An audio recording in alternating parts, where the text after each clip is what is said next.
Hi everyone! Thanks for joining us and welcome to our travel channel. We're currently here in the Pacific Northwest at our home base in Seattle, Washington, and we just came back from a trip up to Port Townsend. Now, Port Townsend sits on the northeast corner of the Olympic Peninsula, and if you're visiting the area, you're most likely going to pass by it on your way to must-see attractions like Ruby Beach, the Hoh Rainforest, or Lake Crescent. So, before we get started, we're going to tell you the 8 things we did on our Port Townsend trip. First, we visited one of the most haunted places here in Washington. We saw a 42-foot whale skeleton. We strolled through a beautifully landscaped park. Visited a lavender farm, a winery, and an amazing air museum. We also did a low tide walk and we visited with some alpacas. And we're going to show you all of this right now. We're Tanya and Martin, and we've been traveling the world, going to all the places that we've always dreamed of visiting. We've still got plenty of places to go, so please join us as we plan our travels and continue our journey around the world. To get to Port Townsend, we're going to take the ferry from downtown Seattle to Bainbridge Island. Then we're going to drive north for about 30 minutes to visit the historic lumber town of Port Gamble, which has a reputation of being one of the most haunted places in Washington. After spending a couple of hours in Port Gamble, we'll continue on to Port Townsend. The following message is an important safety announcement. For security reasons, we ask that passengers not leave any backpacks, luggage, packages, or other personal belongings unattended during this crossing. Tanya always likes to keep busy, so while she's sewing some dog toys for our family dog Beans, I think I'm going to go and find some coffee. I found a cafeteria on the main deck of the ferry. You can buy coffee, tea, or other drinks, and snacks for breakfast or lunch.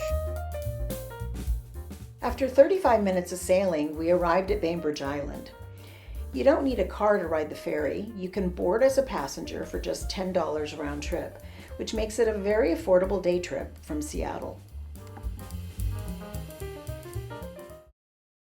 After a 35-minute drive, we arrived in Port Gamble. This is one of the nation's best preserved western lumber towns and has been designated a U.S. National Historic Landmark. This was the longest operating mill in U.S. history, and its lumber was used to build a fleet of ships that shipped timber to Asia, South Africa, and most places in between. A general store still stands in the town and was renovated to the way it looked in 1916. It is now a popular tourist attraction. Most of the town is still owned today by the mill, which set about refurbishing it to its glory days. It is in charge of maintaining the houses, buildings, cemetery, church, and museum. The town has a reputation for being one of the most haunted places in Washington, so it's no surprise that it was a filming location for the 2010 film Zombies of Mass Destruction. Behind the old theater, the Kitsap County Dahlia Society has set up a grow garden, so we took some time to enjoy the different varieties of dahlias and watch the bees hard at work.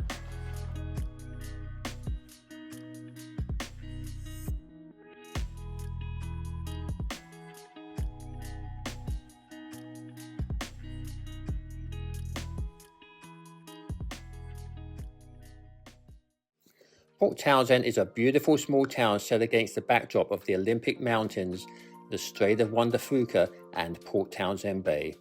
It was founded in 1851 by European settlers and has a thriving art scene. As a U.S. Customs port of entry, the new city saw a sharp rise in shipping commerce, and its population increased rapidly from the 1870s through the 1890s. Port Townsend was hoping that a rail system would connect it with the ports of San Francisco and Seattle.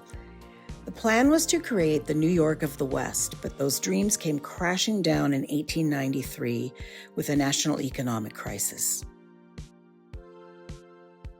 We stopped off to have lunch at Tommy Knocker's, a popular local eating place.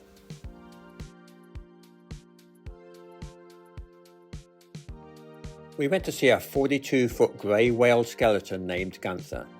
This whale washed ashore near Port Ludlow in May of 2019 and was part of a significant environmental event where numerous grey whales were found deceased along the west coast. With the help of many local volunteers, the skeleton was meticulously cleaned, prepared and mounted, eventually being displayed on Union Wharf in downtown Port Townsend. The display serves as an educational exhibit to promote marine conservation. We took a walk through the scenic Chetzemoka Park. The park features a variety of flower beds, a long arbor covered with old rose vines, dahlias, and other seasonal blooms. Shaded picnic benches and a playground make the park a great place for families with children. Winding paths lead us through the beautifully landscaped grounds. The park has a charming gazebo that is often used for weddings, concerts, and community events. The park was named in honor of Chief Chetzemoka, who played a significant role in fostering peace between the S'Klallam people and the early settlers. We found a set of stairs that led down to the beach. We walked along the beach looking for interesting rocks and shells. It's so smooth. I mean, it's so aged. Weathered. We came across the Commander's Beach House, which offers bed and breakfast. This is right on the beach, so you can fall asleep to the sound of the sea. We visited Wilderbee Farm that focuses on sustainable agriculture, beekeeping, and lavender production. You can even pick your own lavender to take home. During the blooming season, the fields are filled with rows of fragrant purple lavender. The bees are essential not only for honey production, but also for pollinating the farm's crops and surrounding plants. The farm sometimes offers educational experiences related to beekeeping and the importance of pollinators.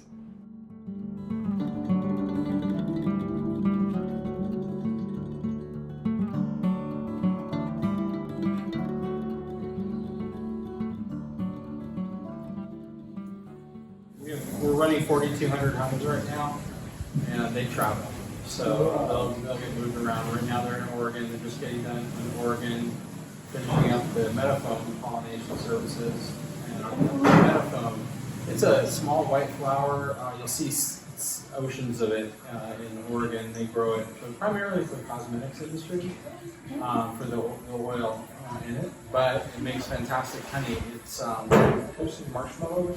It has that aroma to it, so it's really, really nice. The oil gets captured in a lens on top of the surface of the hydrocell as a primary associate there, and we'll harvest that oil off at the end of the batch.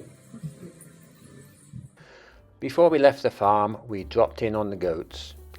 They apparently recognized the sound of the feeding dispenser machine and rushed over to get some treats. After feeding the goats, it was time to relax with a glass of wine. We headed over to the Port Townsend Vineyard, which has its own estate vines and a tasting room where you can sample a selection of wines. On offer was a Riesling, a Rosé, and a Pinot Noir. The vineyard benefits from the Olympic Peninsula's cool maritime climate, which helps produce refreshing wines with a complex flavor. It has pleasant surroundings where you can practice your hula hooping skills or play a round of corn in the hole.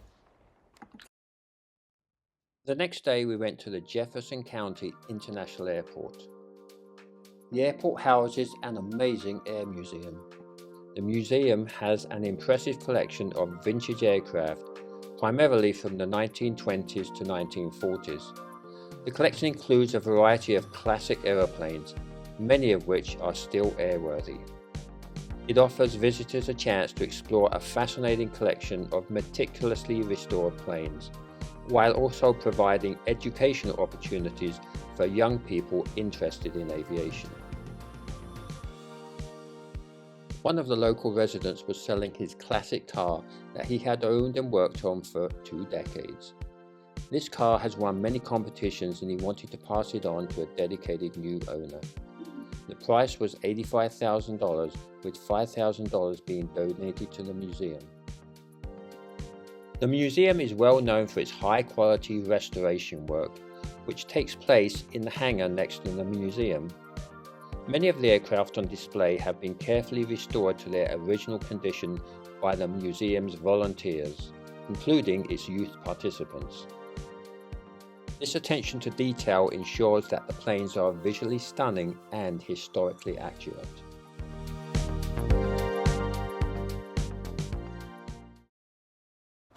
The next day, we participated in a low tide walk, which only happens at certain times of the year. When the tide goes out, all manner of sea life is revealed.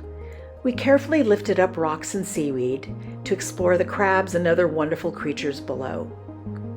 These creatures have developed a variety of adaptations to survive the exposure to air, changes in temperature, and increased risk of becoming prey.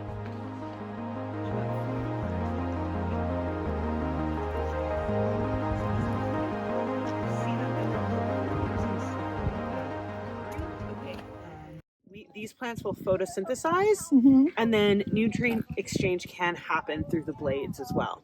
So the only purpose is to hold them down to the ocean floor. And so this one you can see like straight from the holdfast. Yeah. We have the blade, and the blade has these, I don't know, what do you call those? Dimples. Yeah, I don't remember the word for them. Term, yeah. But you can feel them, and like they're really. Yeah. So that's sugar kelp. The one we were. Yeah, feel how hardy that is. And there's another, like they're not all that color. They come in like a wide variety of colors. Yes.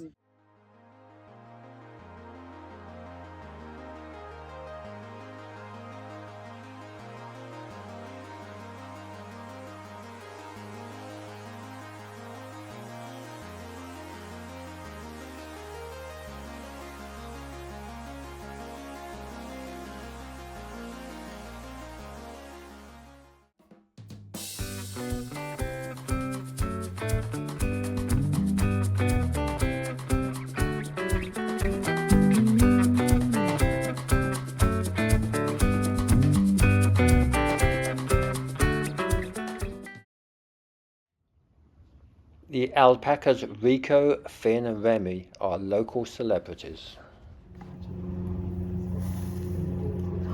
Yes, I can see he's like getting it ready. Yeah, watch it. Oh, see his teeth? Oh, now he's facing us though. I don't want to look at him. But their fur, people just love alpaca. Yeah, it's supposed to be. It's really soft, right? And the gray one, I guess, is the one that's got really a high rating. Because of the color or the softness? The texture of his fur, or his, what do they call it? Fiber. We call it fiber. After a few fun-filled days in Port Townsend, we returned to Seattle.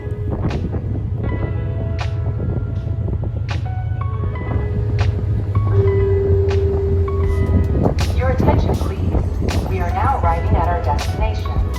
Please make sure that you have all of your personal belongings before disembarking the vessel.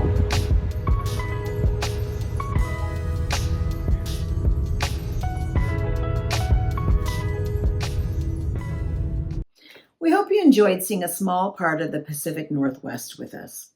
We're home for several months during the year, so we hope to be able to share more of the Pacific Northwest with you in the future.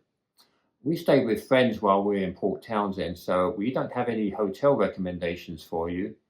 But our next trip is to France, where we'll be visiting 3 cities and the wine regions of Bordeaux and Provence. We'll show you the places we stayed, how we got there, and what we saw. So stay tuned for that. Bye for now.